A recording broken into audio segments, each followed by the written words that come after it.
figured I'd give you guys a good view. 2 mini boats. I got a 10 foot and 12 foot. This video I'm going to show you building both mini boats. And for those of you that don't know mini boats, I'm going to suggest checking out 2 guys that are just awesome. One dude is just savage, drives everything.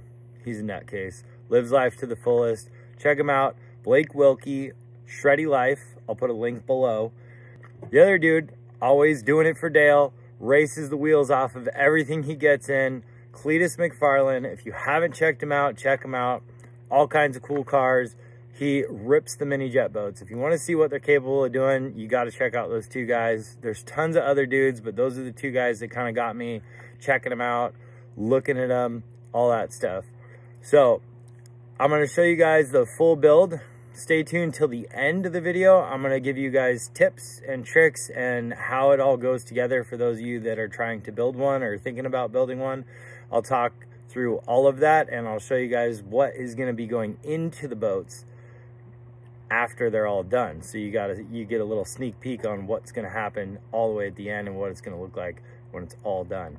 But this video, we're just going to cover time lapses of all of the assembly, a little bit of welding, and then a little bit of finish product as far as the finished hull goes. So cue the time lapse.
on to the 12-footer.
TIG weld all of the outside just because it's going to be faster.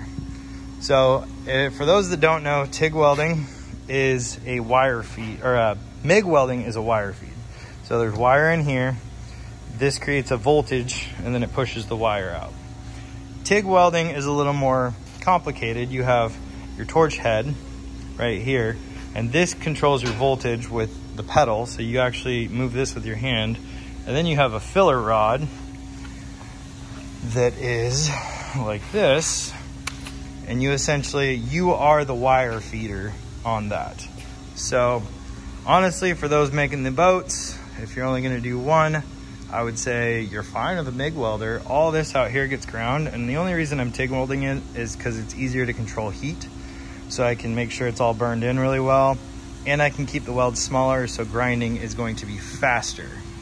So there's plus and minuses to both. There's a lot of guys that'll strictly say that TIG welding is the best. Honestly, I feel like you can't go wrong with either.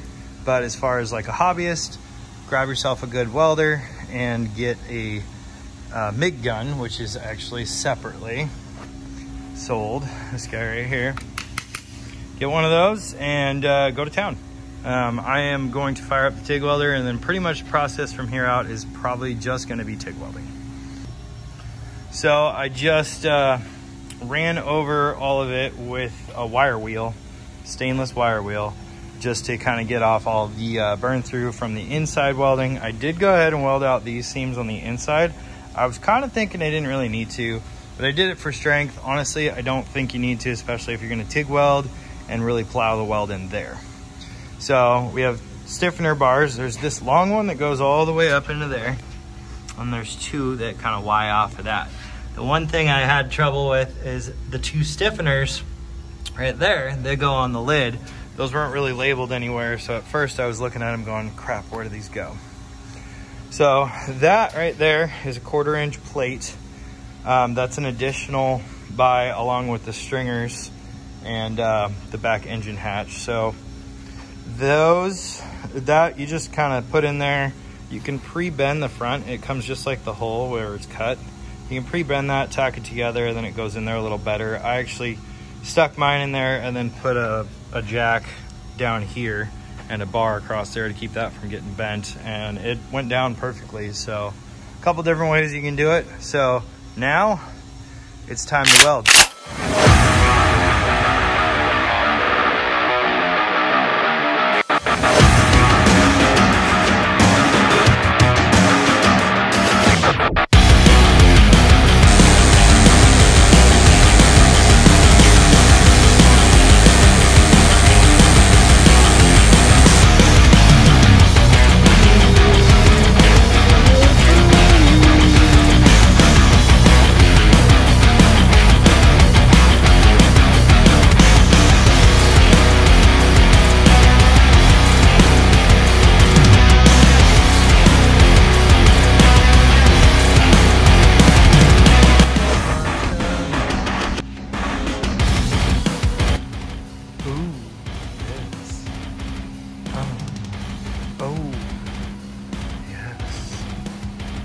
What? All ground, all finished. Yeah. Okay, shop's empty right now. Been plugging away on the boat, just this one. I got the swim step on, fully welded. It's all ground out. Got the rear hatch done. 2 seats. Or just sitting in there just to get this sitting where it needs to sit. Got those in there. These little side pieces, which are a real pain in the butt to get lined in where they go. And then got it all ground. So all I got left to do now is weld those on there. I got some grabs and tie down points to weld on the back here. A little bit of grinding. There's a weld down in here. I need to grind, so that goes back all the way. But yeah, pretty cool. Be fitting the engine soon. I'll record that. I didn't record any of this stuff because I was doing it like a half hour at a time during the day. So next video will be engine fit. Okay, so first thing, seats. These are Jetstream PRP seats. I wanted custom ones, but these come with the back seats, so it's really cool to have the back seats already done and have them match. Eventually we might go with custom color and take it to a upholstery shop. So I got seats. We got these guys for the back. These are underwater lights. I got 2 of these guys. These are gonna be pretty sweet. These are RGB lights. They're controlled with a switch, which is really cool. You don't need a bunch of extra apps or whatnot. You flip the switch back and forth and you can select the color. These guys are like what they put on the yachts. So I'm excited to see how far they go and how much they light up. So I got these guys. Then also for the back, we got some Baja designs. So I got the flush mount lights that are gonna go in the back. So that way at night, when we're out cruising, ripping around, because we're definitely gonna do night rides, I got these guys to light up behind me. So lighting up in front of me, I got some more Baja designs. I went with the yellows, ambers, the squaredums, and sorry Torchcraft, I am gonna kind of copy your design a little bit. We're gonna French them into the front. So that way they're protected really well. They're kind of tucked in, but they're also, when you're on plane, it'll get the light straight in front of you and you won't have shadows casting, putting your lights on your windshields. So here's the other set of the clear ones. So those are gonna be pretty cool. I'm excited for those guys. So we got these guys. And then, it's hard to tell, but these are 5150 rock lights. We're gonna put them all throughout the interior. I have bars I'm welding on underneath to hold up wiring, but these are gonna mount to those. So we're gonna do around the cabin, underneath this front part here, probably one or two there, and then pop one or two in the engine compartment, so that way we can easily get in there and see what's going on if something happens at night. Then we got Rockford Fosgate. These guys are the cheaper ones. I'm gonna put these up underneath the dash, kind of tucked in there so you can't really see them. Bring some sound to the front. Then we got, well actually these might be, those are the M2s. These are also the M2s. They have the metal grate on them. Can't see it in here. These have the metal grate. So these are gonna go in the back, in the middle, and then also in the back of the boat. So that way when you're jamming out on the beach, you've got tunes. So I got those guys. These are the M1s. These will be going onto the dash. These are a little cheaper, basic lights. These also have the color options. So of course you gotta spend a bunch more money and get all the cable, the interface, all that stuff. So we got all that. Then to power those, I went with Scar.